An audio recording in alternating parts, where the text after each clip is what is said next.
Before we dive into this incredible story, please take a moment to hit that like button if you enjoy these historical documentaries. Subscribe to our channel for more fascinating World War II content, and let us know in the comments where in the world you're watching from today. In the winter months of 1943, deep within the corridors of Allied High Command, military planners wrestled with an unprecedented challenge. The upcoming invasion of Nazi-occupied Europe would require the largest amphibious assault in human history, yet success hinged not merely on the strength of arms, but on the art of deception itself. German intelligence networks stretched across the continent like an intricate web, constantly probing for Allied intentions, and traditional military doctrine offered no solutions for the magnitude of misdirection required.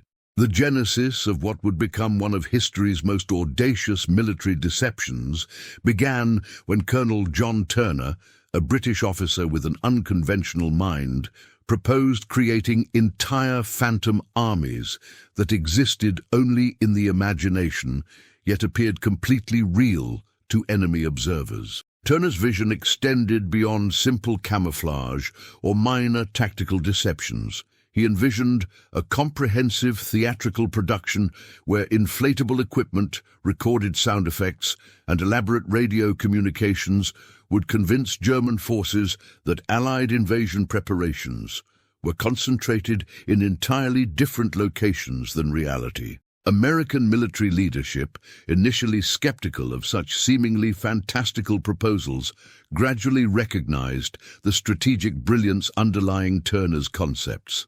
The mathematics of deception were compelling.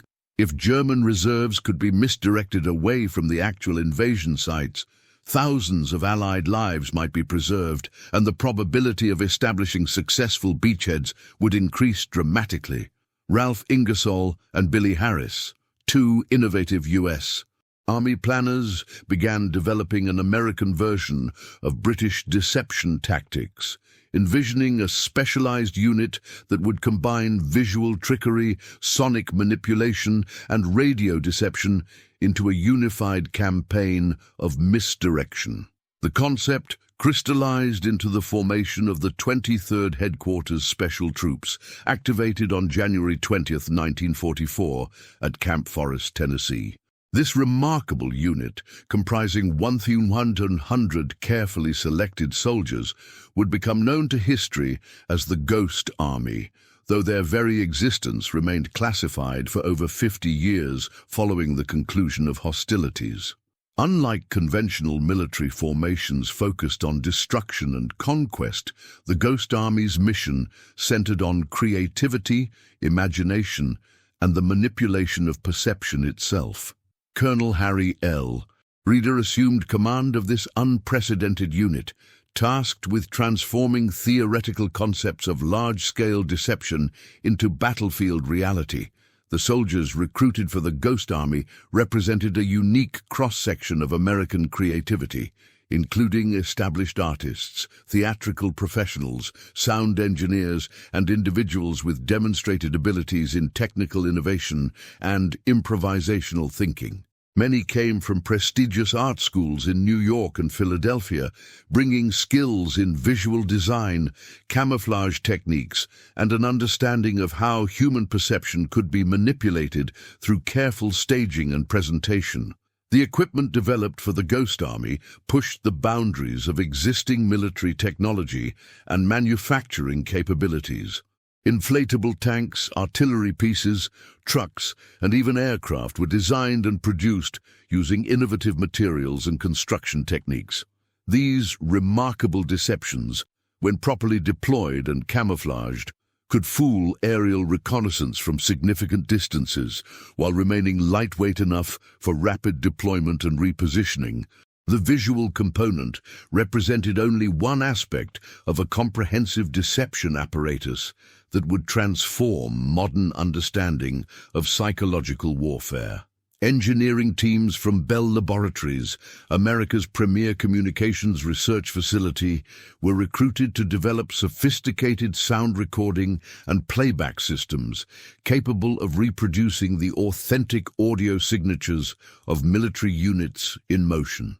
These civilian engineers worked alongside military personnel to create recording equipment that could capture the precise acoustic characteristics of tank movements, infantry formations, construction activities, and even casual conversations between soldiers. The technical challenges were immense, requiring solutions to problems such as Doppler effect distortion, weather-dependent sound propagation, and the development of durable playback equipment suitable for battlefield conditions. Radio deception formed the third pillar of the Ghost Army's capabilities, with specialized communications personnel trained to generate false radio traffic that would suggest the presence of large military formations where none actually existed.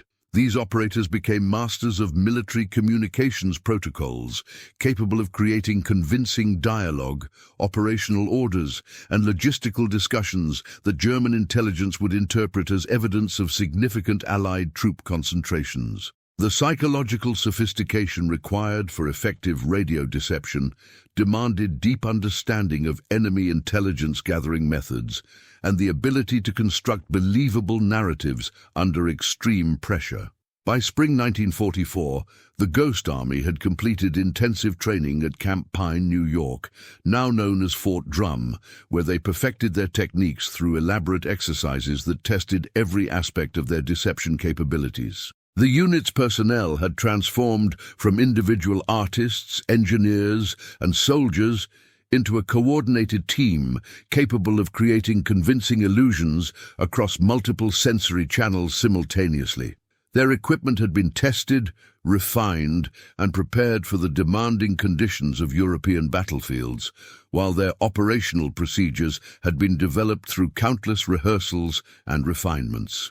The stage was set for the Ghost Army to deploy to Europe, where their unique abilities would be tested against one of history's most sophisticated and ruthless military forces. The success of the upcoming invasion and the lives of hundreds of thousands of Allied soldiers would depend in part on the ability of these 100 men to convince German commanders that phantom divisions equipped with rubber balloons and recorded sound effects represented genuine military threats, worthy of deploying precious reserves and defensive resources.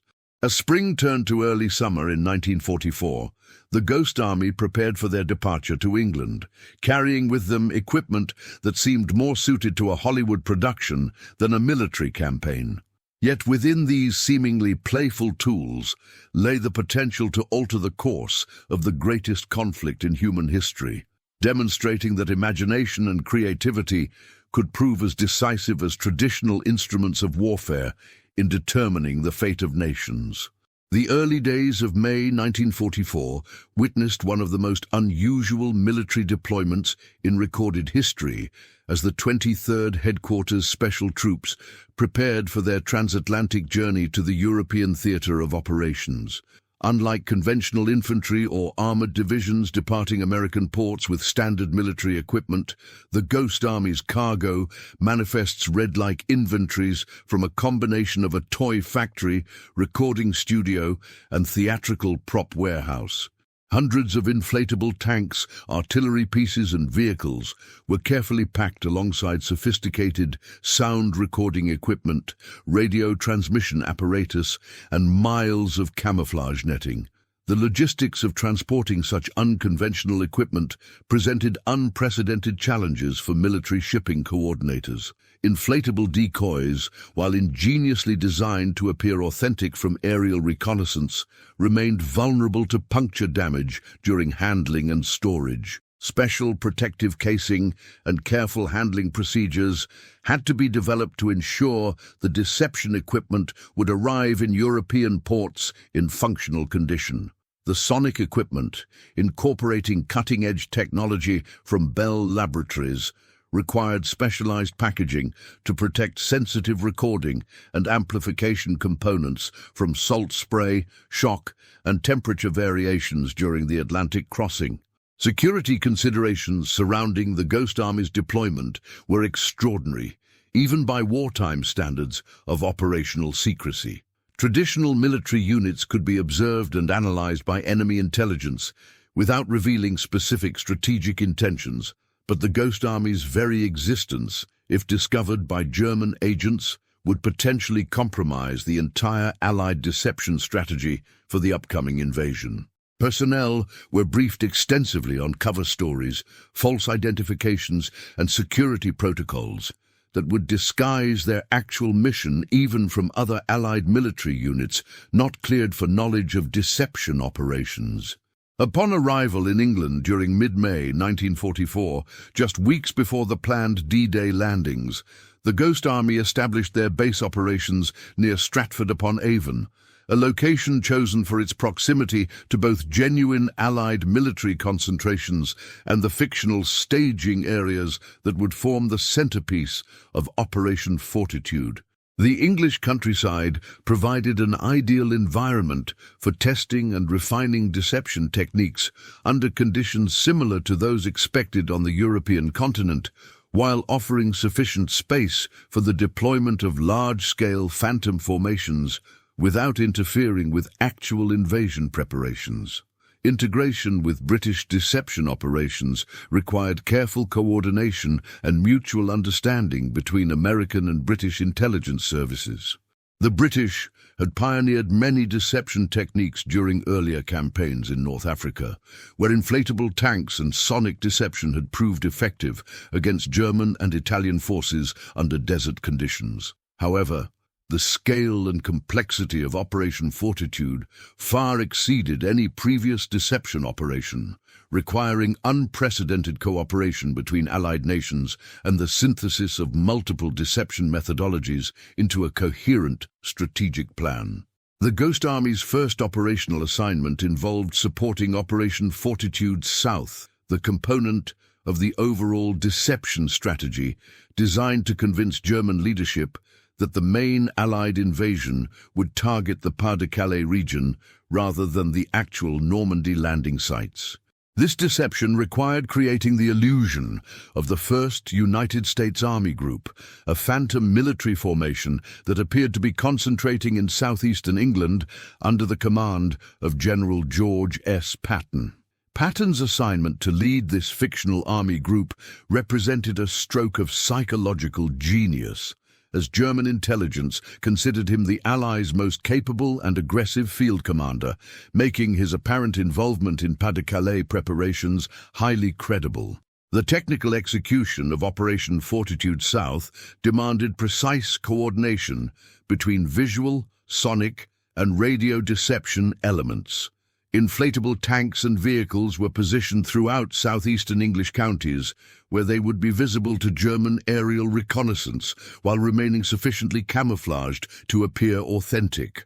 The 603rd Camouflage Engineers, comprised largely of artists recruited from American art schools, applied their creative skills to ensure that these rubber deceptions appeared convincing from aircraft flying at typical reconnaissance altitudes. Sonic deception operations during the Fortitude phase required the Ghost Army's sound specialists to create audio environments that would suggest massive troop movements, equipment preparations, and activities associated with invasion staging.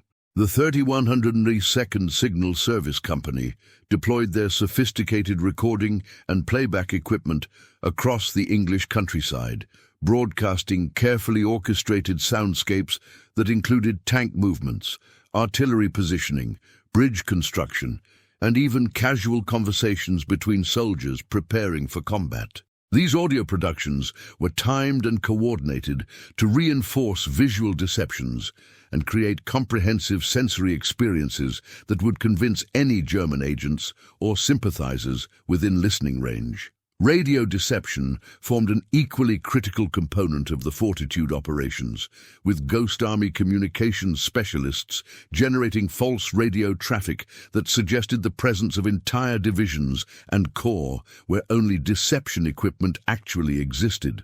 These radio operators became accomplished improvisational actors, creating believable military communications that included routine administrative messages, tactical discussions, and logistical coordination that German intelligence would interpret as evidence of genuine military preparations. The psychological sophistication required for effective radio deception demanded understanding not only of military communications protocols, but also of how enemy intelligence analysts would interpret intercepted messages. Weather conditions and timing considerations added additional complexity to fortitude operations, as deception activities needed to appear natural and consistent with genuine military preparation schedules. The Ghost Army learned to coordinate their activities with tidal conditions, weather patterns, and lunar cycles that would influence actual invasion planning, ensuring that their phantom preparations appeared synchronized with realistic military decision-making processes. Meteorological factors also affected sound propagation and visibility conditions, requiring constant adjustments to deception techniques to maintain effectiveness under varying environmental conditions. The psychological pressure on Ghost Army personnel during this preparatory phase was considerable, as they understood that their performance would directly influence the success of the upcoming invasion and the survival of hundreds of thousands of Allied soldiers. Unlike conventional military units, whose effectiveness could be measured through training exercises and equipment testing, the Ghost Army's capabilities would only be validated through enemy reactions and intelligence reports that might not become available until well after critical decisions had been made. As June 1944 approached and the actual D-Day landings drew near, the Ghost Army intensified their deception activities while simultaneously preparing for their own deployment to continental Europe. Their success in supporting Operation Fortitude had demonstrated the viability of large-scale deception operations, but the real test of their capabilities would come on the battlefields of France, where German forces would be close enough to detect inconsistencies that might remain invisible during long-range aerial reconnaissance. The transformation of American artists, engineers, and creative professionals into effective practitioners of military deception had been completed through months of intensive training and operational experience in England. Now, they prepared to take their theatrical production of misdirection directly into combat zones, where the margin for error would be measured in human lives rather than training exercise scores. 2 weeks after the successful D-Day landings of June 6, 1944, advance elements of the Ghost Army crossed the English Channel to begin their most challenging and dangerous operational phase on the battlefields of Normandy. The transition from supporting roles in English staging areas to active deception operations within range of German artillery represented a dramatic escalation in both mission complexity and personal risk for the 100 specialists who comprised this unique military unit. Unlike their previous work in the relative safety of England, operations in Nazi-occupied France would place Ghost Army personnel directly within combat zones, where detection could result in immediate engagement with enemy forces. The Normandy landscape presented both opportunities and challenges for large-scale deception operations that differed significantly from the controlled environments where the Ghost Army had perfected their techniques during training. French countryside topography, with its intricate network of hedgerows, small villages, and narrow roads, required modifications to standard deception procedures that had been developed for more open terrain. Inflatable equipment that appeared convincing when viewed from aircraft flying over English countryside needed additional camouflage and positioning considerations to maintain effectiveness under the closest scrutiny possible from German observation posts and patrol units operating within the fluid battle lines of the Normandy campaign. One of the Ghost Army's first operational assignments in France involved supporting the critical logistics operations around the Mulberry Harbours, the massive artificial port facilities that enabled Allied forces to maintain supply lines across the Channel without requiring capture of heavily defended French ports. German forces understood the strategic importance of these artificial harbours and directed significant artillery resources toward disrupting Allied supply operations. The Ghost Army's mission involved creating phantom harbour installations using specialised lighting and sound effects that would draw German artillery fire away from the actual Mulberry facilities during nighttime operations. The technical challenges of harbour deception required innovative adaptations of standard Ghost Army equipment and procedures. Inflatable naval vessels and port facilities were developed specifically for this operation, incorporating lessons learned from earlier experiments with land-based deception equipment. Lighting specialists worked with local French electrical systems to create illumination patterns that would simulate the intense activity associated with major port operations, while sound technicians generated audio environments incorporating ship engines, cargo handling equipment, and construction activities typical of harbour installations. Coordination with genuine Allied operations presented complex scheduling and security challenges that tested the Ghost Army's organizational capabilities under combat conditions. Deception activities needed to be synchronized with actual supply schedules, weather conditions, and German surveillance patterns while maintaining sufficient separation from real facilities to prevent enemy fire from affecting genuine logistics operations. The margin for error was measured in minutes rather than hours, as mistimed deception operations could either fail to draw German attention or inadvertently compromise actual Allied activities. German artillery response to the Phantom Harbour operations provided the Ghost Army's first concrete evidence of their effectiveness in combat conditions. Artillery strikes directed against the deception installations confirmed that German observers had accepted the illusion as genuine targets worthy of precious ammunition and revealing artillery positions to Allied counter-battery fire. The psychological satisfaction of successful deception was tempered by the sobering realization that Ghost Army personnel were operating within range of accurate enemy fire directed at positions they had made deliberately conspicuous. Following the harbour deception operations, the Ghost Army received orders to support the siege of Brest, a heavily fortified German port facility on the Brittany Peninsula that required significant Allied forces to contain and eventually capture. The strategic challenge at Brest involved convincing German defenders that they faced much larger Allied forces than were actually available, potentially encouraging surrender while preventing the Germans from redeploying troops to more critical sectors of the Western Front.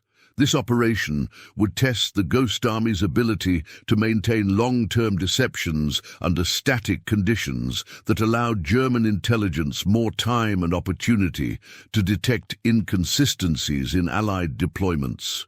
The Brest deception operation required the Ghost Army to simulate entire divisions of Allied forces positioned around the fortress city, creating visual, sonic, and radio signatures consistent with a much larger siege force than actually existed. Inflatable tanks and artillery were positioned throughout the surrounding countryside, carefully camouflaged to appear authentic while remaining visible to German observation posts within the fortress. The 603rd Camouflage Engineers applied their artistic skills to ensure that these deceptions would withstand extended scrutiny from German observers who had weeks or months to study Allied positions rather than the brief glimpses available during mobile operations. Sonic deception around Brest required particularly sophisticated techniques due to the acoustic properties of the coastal environment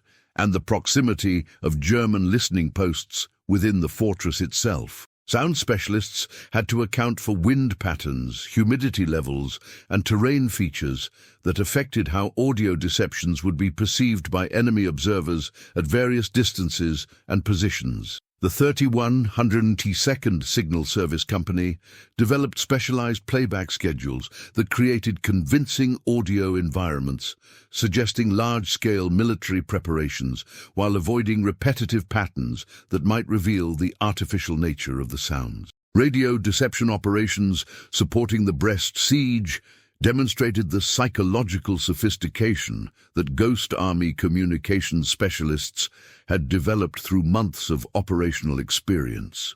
False radio traffic was carefully crafted to include believable discussions of supply challenges, personnel issues, and tactical planning that German intelligence would interpret as evidence of genuine military formations. These radio operators had become accomplished method actors, creating convincing personas and maintaining character consistency across weeks of intercepted communications that built credible narratives of Allied strength and intentions. The duration of the Brest operation allowed German intelligence services extended opportunities to analyze Allied dispositions through multiple intelligence collection methods simultaneously. Aerial reconnaissance, artillery spotting, radio intercepts, and agent reports could be cross-referenced and analyzed for consistency in ways that had not been possible during more fluid mobile operations. The Ghost Army's success in maintaining their deception throughout this extended period demonstrated that their techniques could withstand sophisticated intelligence analysis when properly executed and coordinated. Personnel rotation and morale considerations became increasingly important during extended operations like the Brest siege, as Ghost Army soldiers faced the psychological stress of maintaining elaborate deceptions while operating within range of enemy fire for weeks at a time. Unlike conventional soldiers who could measure their effectiveness through tangible military achievements, deception specialists had to maintain motivation and attention to detail based on intelligence reports and indirect evidence of enemy reactions that might not become available until long after their operations were completed. The successful conclusion of the Brest operation provided valuable lessons for future Ghost Army deployments, while confirming that large-scale military deception could be sustained under combat conditions against sophisticated enemy intelligence services. German forces within the fortress had accepted the illusion of facing overwhelming Allied superiority, contributing to their eventual surrender while allowing actual Allied combat units to be deployed in other sectors where their capabilities were more urgently needed. As autumn 1944 approached and Allied forces advanced toward the German border, the Ghost Army prepared for their most challenging operational phase, supporting river crossings and penetration of German defensive lines where deception operations would face the most intensive enemy scrutiny. Their success in Normandy had proven the viability of battlefield deception, but upcoming operations would test their capabilities against increasingly desperate German resistance and shortened supply lines that made enemy intelligence gathering more efficient and dangerous. As Allied forces approached the Rhine River in early 1945, German military leadership understood that the crossing of Germany's traditional defensive barrier represented the final opportunity to halt the Western Allied advance toward the heart of the Reich. German forces concentrated along the Rhine fortifications represented some of the most experienced and determined troops remaining in the Wehrmacht, supported by artillery positions that had been prepared over months of defensive construction and positioned to deliver devastating fire against any Allied crossing attempts. In this environment of desperate German resistance and maximum enemy vigilance, the Ghost Army would attempt their most ambitious and technically sophisticated deception operation of the entire European campaign. The strategic importance of Rhine crossing operations placed unprecedented pressure on Allied commanders to minimize casualties while maintaining operational momentum that would prevent German forces from establishing new defensive lines further inland. Every day of delay allowed German engineers additional time to strengthen fortifications, reposition reserves, and coordinate defensive fires that would make eventual crossings increasingly costly in human lives. The Ghost Army's mission involved creating phantom crossing preparations at multiple locations along the river, forcing German commanders to disperse their defensive resources while concealing the actual locations where Allied forces would attempt genuine crossings. Planning for the Rhine deception operations required detailed intelligence gathering about German defensive positions, observation capabilities, and communication networks that would allow enemy forces to detect and respond to crossing attempts. Unlike previous operations, where the Ghost Army had operated against German forces that possessed limited real-time intelligence gathering capabilities, Rhine defenses included extensive networks of observation posts, artillery spotters, and communication systems that provided German commanders with detailed information about Allied activities within hours rather than days of their occurrence. The technical challenges of simulating river crossing preparations exceeded anything the Ghost Army had previously attempted, requiring the development of new equipment and techniques specifically designed for amphibious deception operations. Inflatable landing craft had to be designed and manufactured to appear authentic when viewed from German observation posts across the river, while remaining sufficiently lightweight and portable for rapid deployment and repositioning as tactical situations changed. These aquatic deceptions needed to function convincingly in river environments with currents, weather variations, and lighting conditions that differed dramatically from the terrestrial conditions where Ghost Army equipment had been tested and refined. Sonic deception for river crossing operations presented particularly complex technical challenges due to the acoustic properties of water surfaces and the need to simulate construction activities associated with bridge building and amphibious preparations. The 3122nd Signal Service Company developed specialized sound libraries that included recordings of pontoon bridge construction, amphibious vehicle operations, and engineering activities that would be audible to German listeners across the river, while remaining convincing under extended observation periods. Weather conditions affecting sound propagation across water required constant adjustment of playback volumes and frequencies to maintain realistic audio environments. The Ghost Army's approach to Rhine deception involved creating multiple, simultaneous phantom crossing sites that would appear to German observers as genuine Allied preparations, while drawing defensive resources away from actual crossing locations. Each deception site required comprehensive visual, sonic, and radio elements that would reinforce the illusion of major military preparations while maintaining consistency across all forms of enemy intelligence gathering. The coordination required to maintain multiple complex deceptions simultaneously tested the organizational capabilities of the Ghost Army's command structure and demonstrated the sophisticated operational planning that had evolved through months of combat experience.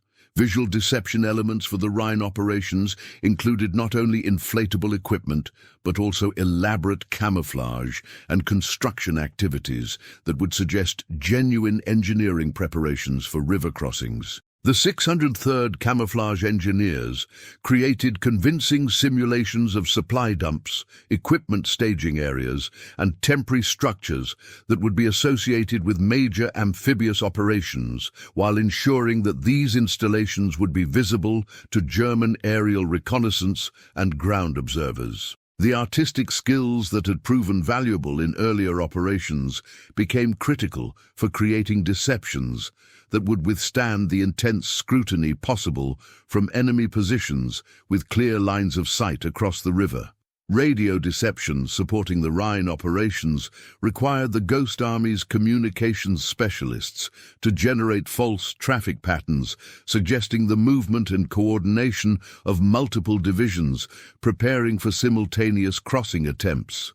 These radio operators had developed sophisticated understanding of Allied military communications protocols and could create believable message traffic that included tactical planning discussions, logistics coordination, and command conferences that German intelligence would interpret as evidence of genuine military preparations.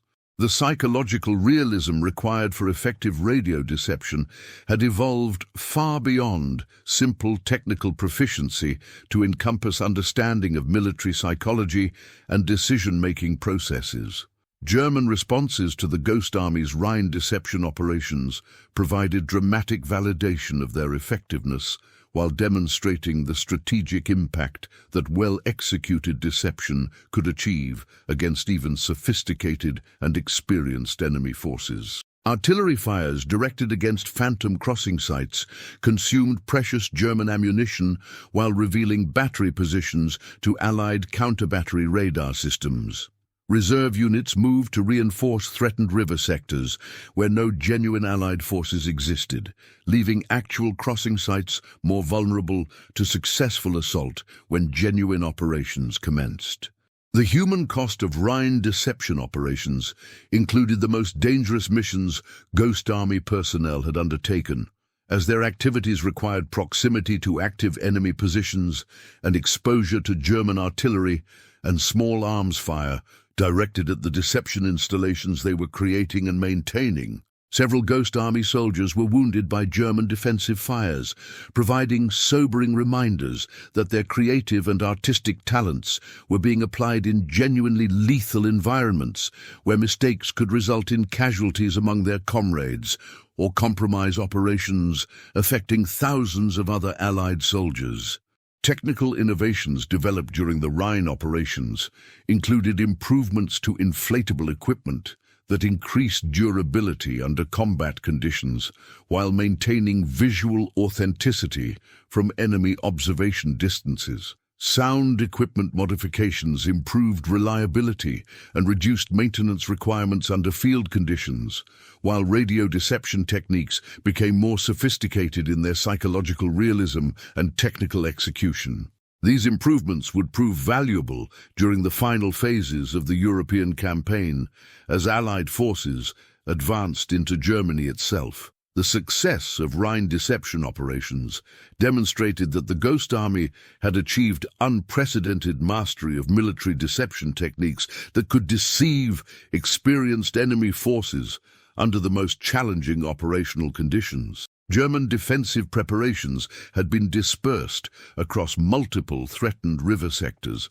Genuine Allied crossings had achieved tactical surprise despite enemy expectations of major operations, and casualty levels had been reduced through the strategic misdirection of enemy defensive resources.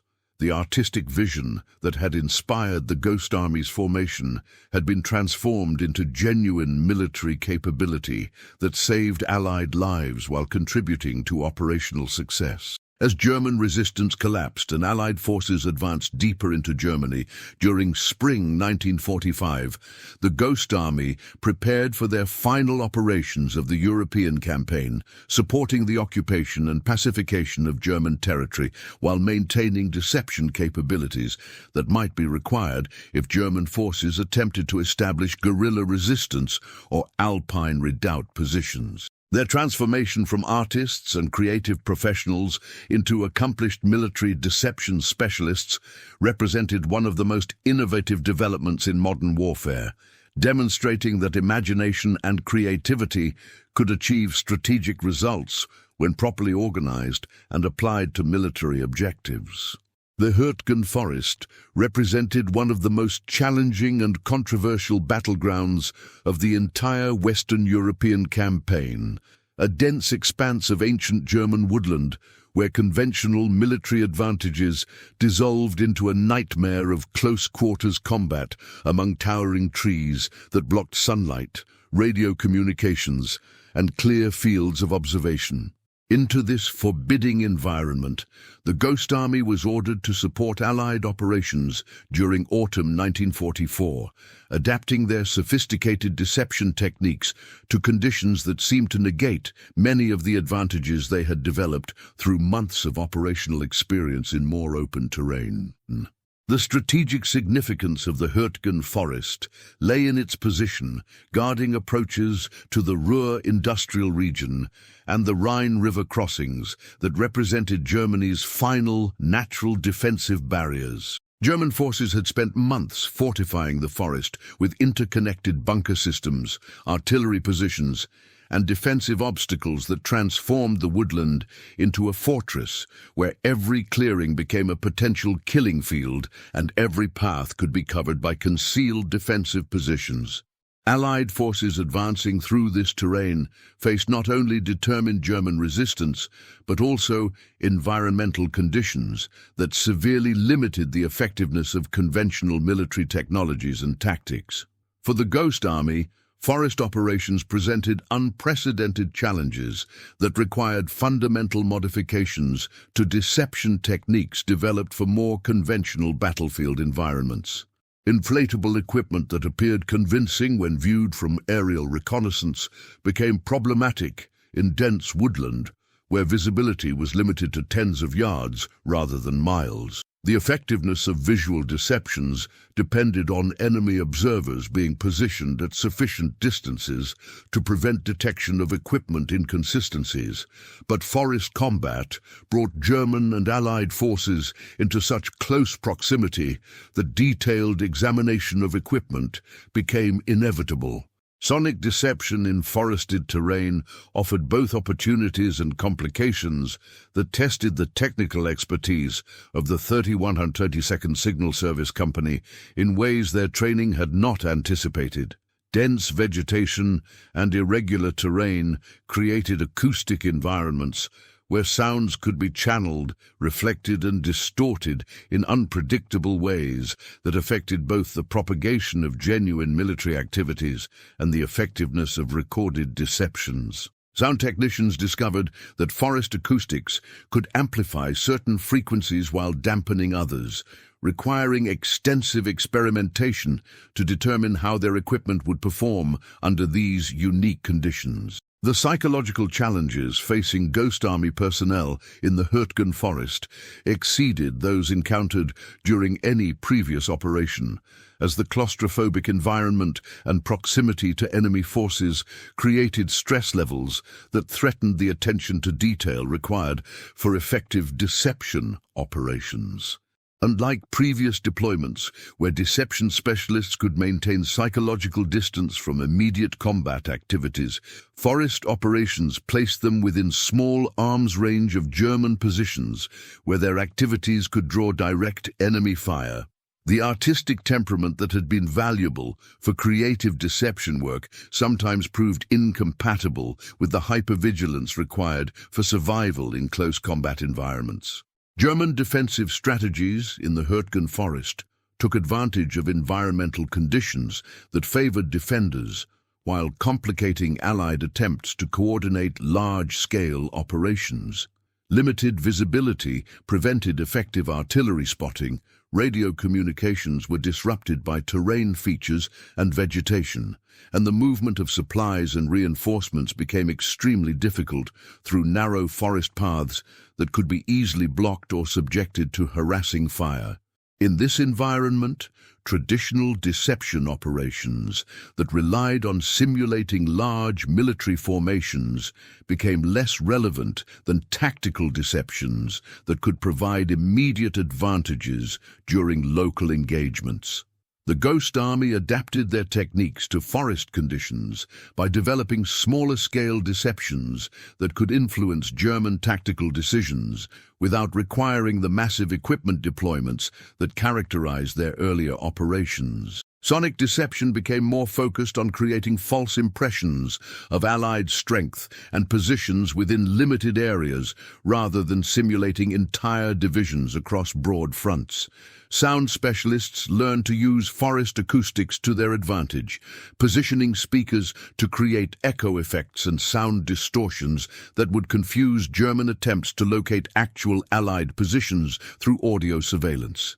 Radio deception in the Hürtgen forest required modifications that reflected the changed nature of forest combat, where company and platoon-level communications became more important than division and corps-level traffic that had characterized earlier operations. Ghost Army radio operators created false tactical networks that suggested Allied unit dispositions and intentions at the small unit level, providing German intelligence with misleading information about immediate tactical situations rather than strategic deployments.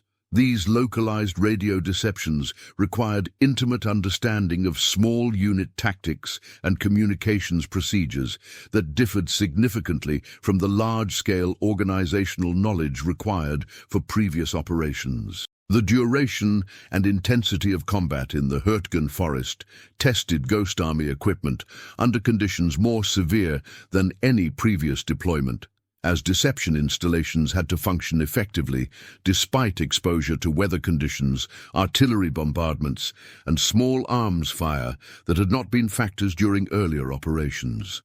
Inflatable equipment proved particularly vulnerable to tree branches and shell fragments that could cause rapid deflation, requiring development of field repair techniques and backup procedures that would maintain deception effectiveness even when primary equipment was damaged or destroyed.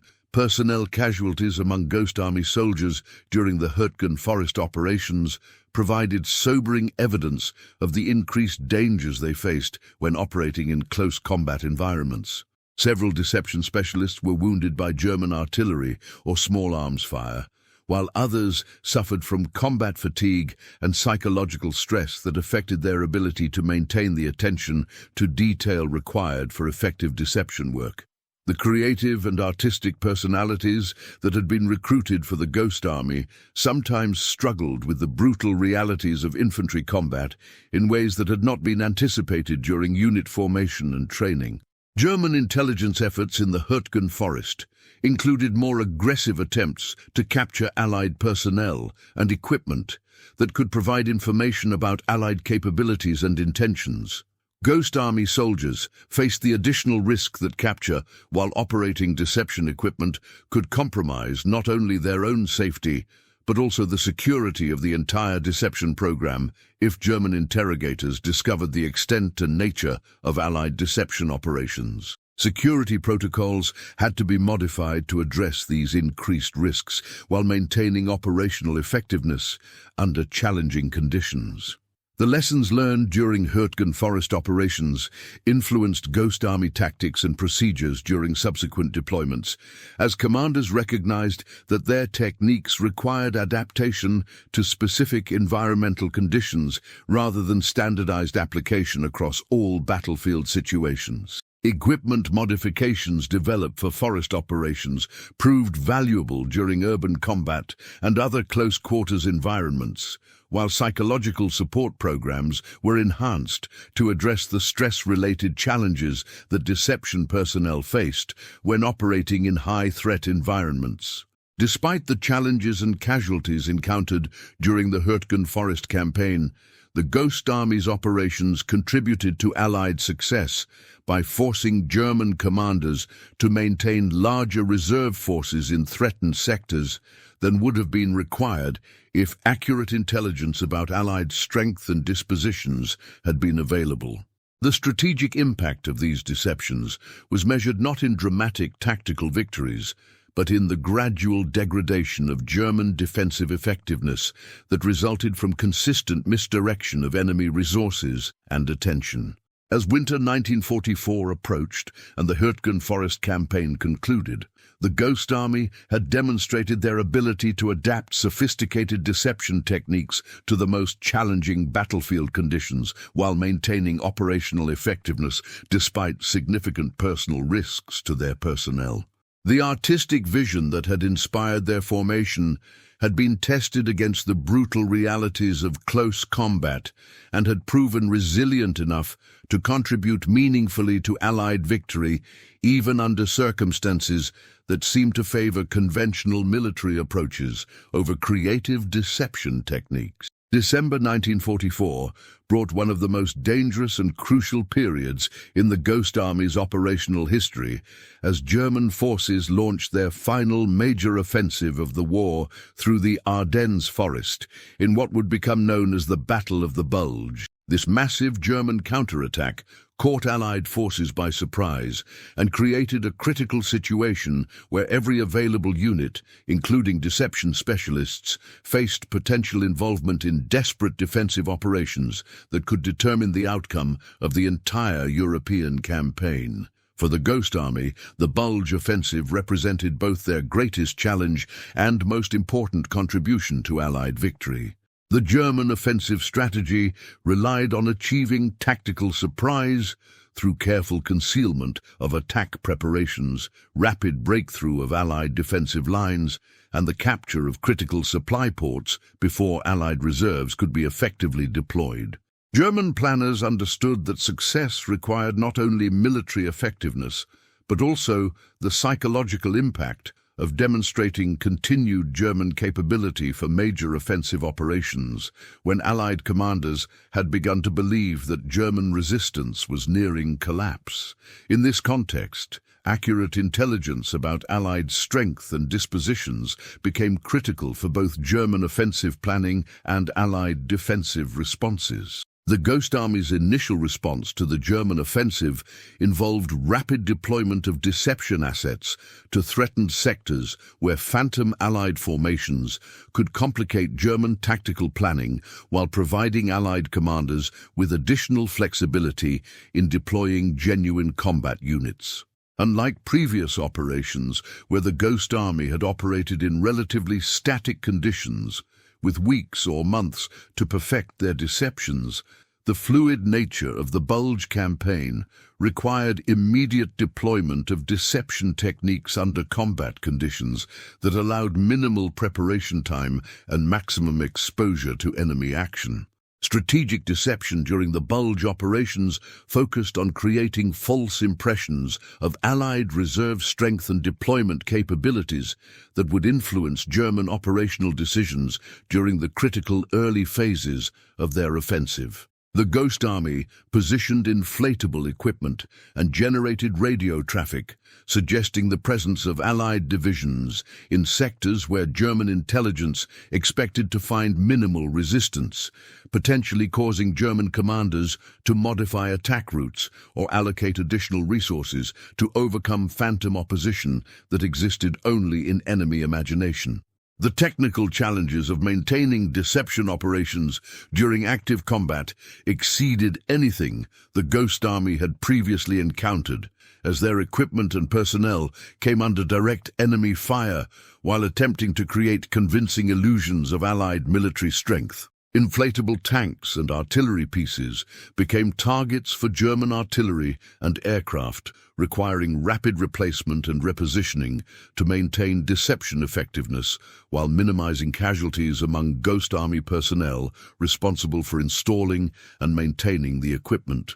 Sonic deception during the Bulge campaign required careful coordination with actual Allied defensive activities to avoid creating audio environments that would compromise genuine military operations or provide German forces with accurate intelligence about Allied positions and capabilities. Sound specialists had to balance the need for convincing audio deceptions with security requirements that prevented enemy forces from using Ghost Army broadcasts to locate actual Allied units or predict defensive responses to German attacks.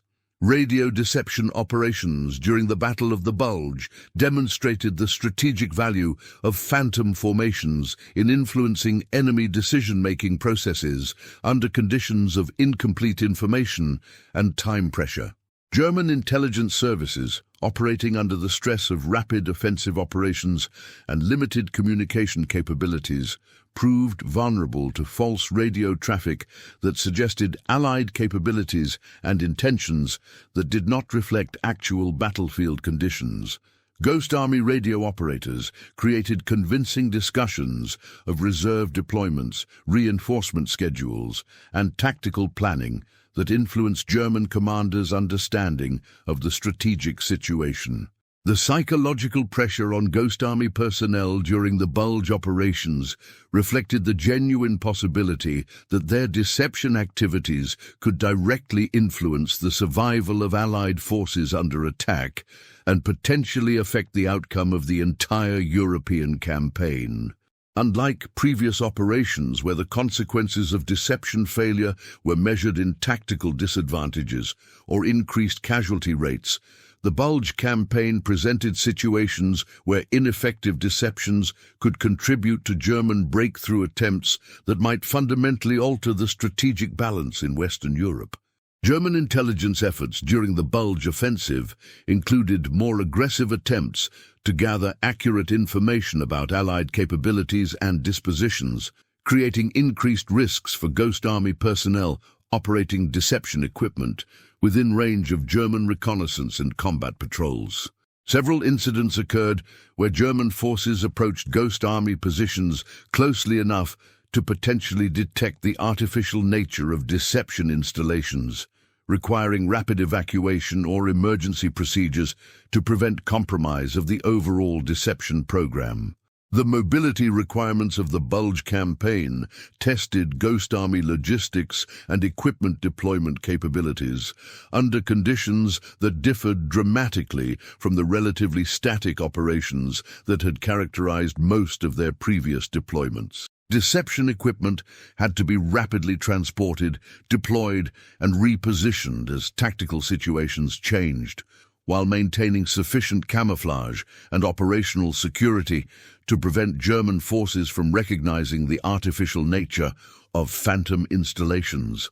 Weather conditions during the Bulge operations added additional complications to Ghost Army activities as winter storms affected the visibility, durability, and effectiveness of both inflatable equipment and sonic deception systems.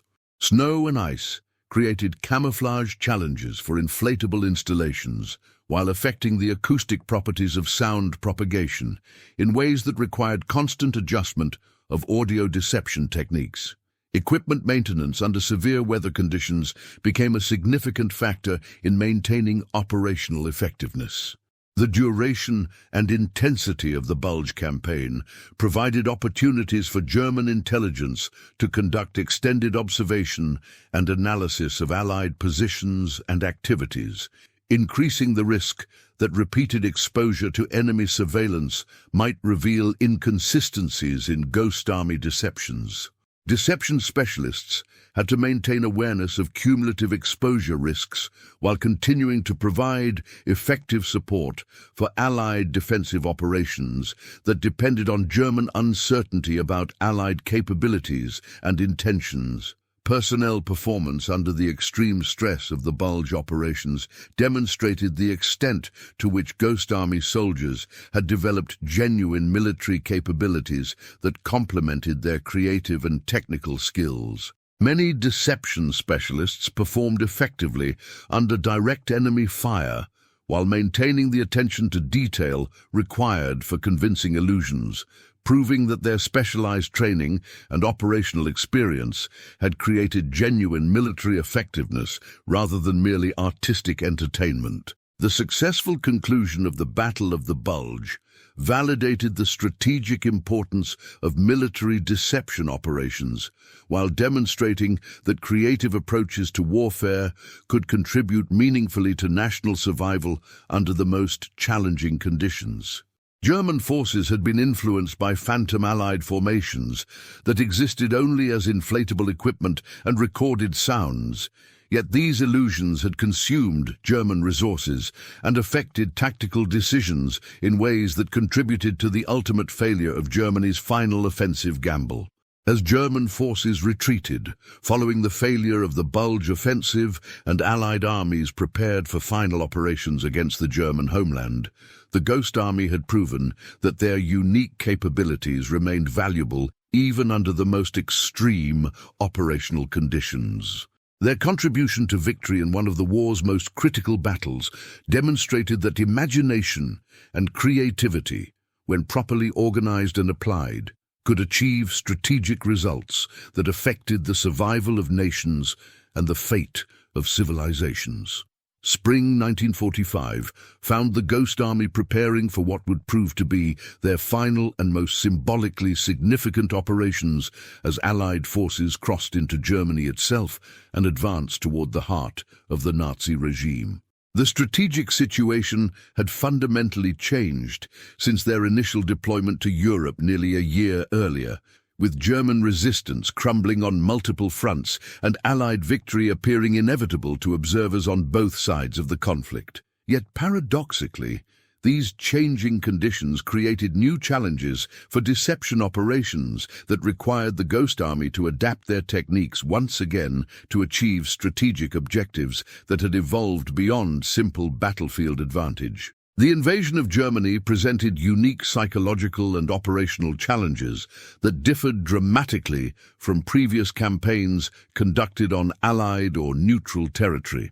German defenders fighting on their homeland possessed intimate knowledge of terrain, civilian support networks, and defensive positions that had been prepared over years of planning and construction. More significantly, the desperation of defending their homeland against foreign occupation created a psychological dynamic that made German forces potentially more dangerous and unpredictable than they had been during previous phases of the campaign, when withdrawal remained a viable option. Ghost Army operations during the advance into Germany focused on creating strategic deceptions that would accelerate German surrender while minimizing casualties on both sides during the final phase of the European conflict. Rather than simply achieving tactical advantages through phantom formations, deception operations aimed to convince German commanders that continued resistance was futile by demonstrating overwhelming Allied superiority that made further fighting pointless. These psychological objectives required more sophisticated understanding of enemy morale and decision-making processes than had been necessary during earlier operations focused on tactical misdirection. The technical execution of deception operations in Germany required modifications that reflected both the changing nature of German resistance and the evolving strategic objectives of Allied operations. Inflatable equipment deployments focused on creating impressions of massive Allied superiority that would discourage German attempts to organize coherent defensive lines, while sonic deceptions emphasized the sounds of overwhelming Allied logistics and reinforcement capabilities that suggested unlimited resources for sustained offensive operations. Radio deception during the German campaign involved creating false communications traffic that would be intercepted by German intelligence services, increasingly desperate for accurate information about Allied intentions and capabilities. Ghost Army radio operators generated convincing discussions of Allied plans for post-war occupation, reconstruction policies, and treatment of German civilian populations that were designed to encourage surrender while discouraging attempts to organize guerrilla resistance or Alpine redoubt positions that could prolong the conflict unnecessarily. The psychological impact of Ghost Army operations during the final phase of the war extended beyond immediate military objectives to encompass broader strategic goals related to post-war European stability and reconstruction. Convincing German leaders that Allied victory was both inevitable and overwhelming could potentially reduce their willingness to implement scorched earth policies or other desperate measures that would complicate post-war recovery efforts. Deception operations thus served not only military purposes, but also humanitarian objectives that would benefit both German civilians and Allied occupation forces. German intelligence capabilities during the final months of the war had been severely degraded by Allied bombing campaigns, communication disruptions, and the general breakdown of military organization that accompanied territorial losses and personnel casualties. However, the desperation of Germany's situation also created incentives for more aggressive intelligence-gathering efforts that could pose increased risks to Ghost Army personnel operating deception equipment within range of German forces that had little left to lose through risky reconnaissance operations. The coordination between Ghost Army operations and genuine Allied advances required careful timing and communication that would maximize the psychological impact of deception activities while avoiding interference with actual military operations. Phantom formations needed to appear ahead of genuine Allied units in ways that would suggest overwhelming superiority without creating confusion about actual tactical situations or compromising the security of real military operations through premature revelation of Allied intentions.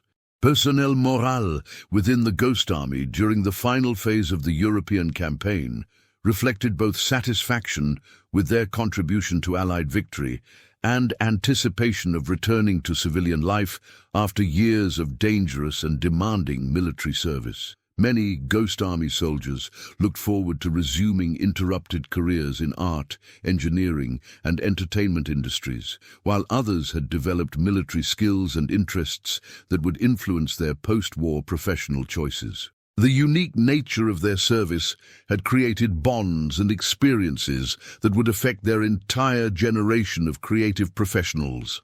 Equipment and technique innovations developed during the final German campaign included improvements that reflected lessons learned from nearly 2 years of operational experience under diverse battlefield conditions.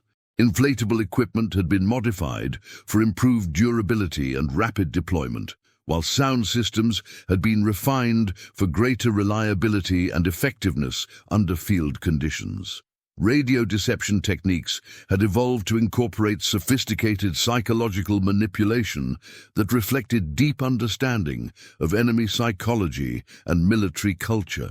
The strategic results of Ghost Army operations during the final phase of the war were measured not only in immediate tactical advantages, but also in their contribution to the relatively rapid collapse of German resistance and the prevention of prolonged guerrilla warfare that could have extended the European conflict for months or years beyond Germany's conventional military defeat. By convincing German commanders that continued resistance was hopeless, deception operations helped minimize casualties among both Allied forces and German civilian populations, who might otherwise have suffered through extended urban combat and siege operations. Cultural and historical significance of the Ghost Army's achievements extended beyond their immediate military contributions to encompass broader questions about the role of creativity and imagination in modern warfare.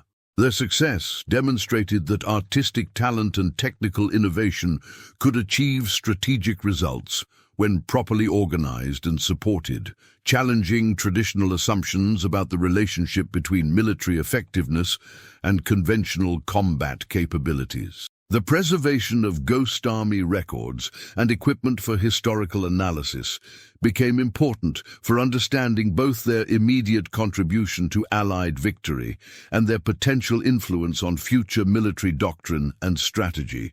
Documentation of deception techniques, equipment specifications, and operational procedures provided valuable resources for military historians and strategic planners interested in understanding how creative approaches to warfare could complement conventional military capabilities. As the European war concluded and Ghost Army personnel prepared for demobilization and return to civilian life, their unique contribution to Allied victory represented both a successful military experiment and a demonstration of human creativity under extreme conditions. The artists, engineers, and creative professionals who had been transformed into military deception specialists had proven that imagination and technical skill could serve national defense objectives as effectively as traditional military capabilities when properly directed toward strategic goals. The legacy of the Ghost Army's achievements would remain classified for over 50 years following the conclusion of the war, preventing public recognition of their contribution until long after most participants had returned to civilian careers and private life. This enforced secrecy reflected the sensitive nature of military deception techniques that might remain valuable for future conflicts, but also deprived a generation of creative professionals of public acknowledgement for their unique service to national security during humanity's greatest conflict. The story of the Ghost Army concludes not with traditional military honors or victory parades, but with 1,100 men quietly returning to civilian life, carrying with them secrets that would remain classified for over half a century. These artists, engineers, and creative professionals had participated in one of the most innovative military experiments in modern history, demonstrating that imagination and technical skill could achieve strategic results when properly organized and directed toward national objectives during humanity's greatest crisis. The immediate post-war period saw Ghost Army veterans dispersing across America to resume interrupted careers in art, entertainment, engineering, and communications industries. Many would achieve distinguished careers in civilian life, with several becoming influential figures in American art, design, and media. Bill Blass would become a renowned fashion designer. Ellsworth Kelly would emerge as a major figure in American abstract art, and Arthur Singer would gain recognition as one of America's premier wildlife artists. Their military experience had provided them with organizational skills, technical knowledge, and psychological insights that would influence their creative work for decades to come. The technological innovations developed by the Ghost Army would influence post-war developments in materials, science, electronics, and communications technology. Inflatable structures would find applications in civilian architecture and emergency response, while sound recording and amplification techniques would contribute to advances in entertainment technology and acoustic engineering. Radio communication methods developed for deception operations would inform the development of broadcasting techniques and electronic warfare capabilities during the Cold War era. The strategic lessons learned through Ghost Army operations would gradually influence military doctrine and planning, though the classified nature of their activities prevented immediate application of their innovations. The demonstration that psychological warfare and strategic deception could achieve results comparable to conventional military operations would eventually contribute to the development of information warfare, electronic warfare, and psychological operations capabilities that became important components of modern military strategy. The human cost of Ghost Army operations, measured in casualties among personnel who had volunteered for what they believed would be relatively safe assignments, provided sobering reminders that creative approaches to warfare remained genuinely dangerous when applied under combat conditions. The soldiers who were wounded or killed while operating deception equipment had demonstrated that artistic talent and technical skill required the same courage and sacrifice as traditional military specialties when applied to national defense objectives. Epilogue: The Artists Who Won a War. Continuation. The secrecy that surrounded Ghost Army operations for over 50 years reflected both the sensitive nature of military deception techniques and the potential value these methods might retain for future conflicts. The classification of their activities prevented public recognition of their achievements, but also preserved operational capabilities that military planners believed might prove valuable during the emerging Cold War confrontation with the Soviet Union. The human story of Ghost Army veterans returning to civilian life carried profound implications for American art and culture during the post-war decades. These men had experienced warfare through a unique lens that combined creativity with military necessity, providing them with perspectives on conflict, cooperation, and human psychology that would influence their subsequent creative work. Many would later describe their military service as transformative experiences that expanded their understanding of art's potential to influence reality and human behavior. The gradual declassification of Ghost Army records during the 1990s finally allowed public recognition of their extraordinary contribution to Allied victory. The revelation that artists and creative professionals had played crucial roles in major military operations challenged traditional narratives about warfare while highlighting the importance of innovation and unconventional thinking in achieving strategic objectives. Their story demonstrated that victory in modern warfare required not only military strength, but also intellectual creativity and technological sophistication. The awarding of the Congressional Gold Medal to Ghost Army veterans in 2022 provided official recognition that had been denied for nearly 8 decades. This honor acknowledged that their unique contribution to national defense deserved the same recognition as more conventional military achievements, validating the principle that creative approaches to warfare could serve national security objectives as effectively as traditional military capabilities. The technological legacy of Ghost Army innovations extends far beyond their immediate military applications to encompass broader developments in materials science, electronics, and communications technology. Inflatable structures pioneered for military deception found civilian applications in emergency shelters, temporary architecture, and recreational equipment. Sound recording and amplification techniques developed for sonic deception contributed to advances in entertainment technology, public address systems, and acoustic engineering that benefited society throughout the post-war period.